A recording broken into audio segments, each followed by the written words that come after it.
Railway station पर मौजूद हूँ। यहाँ पर कोरोना की वबा से पहले से ट्रैक को बिल्कुल बहाल था। इस ट्रैक के ऊपर तकरीबन 6 से 7 ट्रेनें जो सफ़र करती थी। जैसे ही कोरोना की वबा आती गई और जैसे ट्रैक को बिल्कुल बंद कर दिया गया था। जड़ावाला कैमरे ने मुल्क नवाब शहर के कावशों से ट्रैक को बहाल तो किया गया, लेकिन सिर्फ एक ट्रेन तक बहाल किया गया था। मेरे साथ कुछ शहरी मौजूद हैं, उनसे जानते हैं इस हवाले से वो क्या कहते हैं। जी अंकल, आप क्या कहना चाहते हैं इस हवाले से? अल्लाह तो मंदी कहना ये चाहते हैं कि इस टाइम अज तो मतलब कुछ चंद महीने पहले जरा ना इतने बड़ी रौनक होंगी सी, इन्नी की सवारी होंगी सी, इतने पैर रखने की जगह को नहीं सी होंगी। हुण इत्थे रात नूं उल्लू बोलते हैं जी, इत्थे मतलब ना कोई गल, ना कोई ट्रेन आउंदी, ना कोई गल, ना कोई बात। इत्थे मुसाफिर शाम नूं बड़े परेशान होए हुंदे इत्थे। है जी, तो लिहाजा मेहरबानी की जाए तो ट्रेनां जिहड़ियां चलाई जान, समझ लगदी कि नहीं।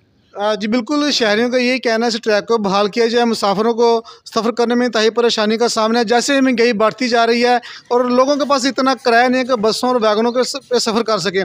शहरियों का यही कहना है कि इस ट्रेनों को बहाल किया जाए और उस ट्रैक पर जो ज़्यादा ट्रेनें चलाई जाए ताकि हम सस्ता और आसानी से बस सफ़र तय कर सकें। जी।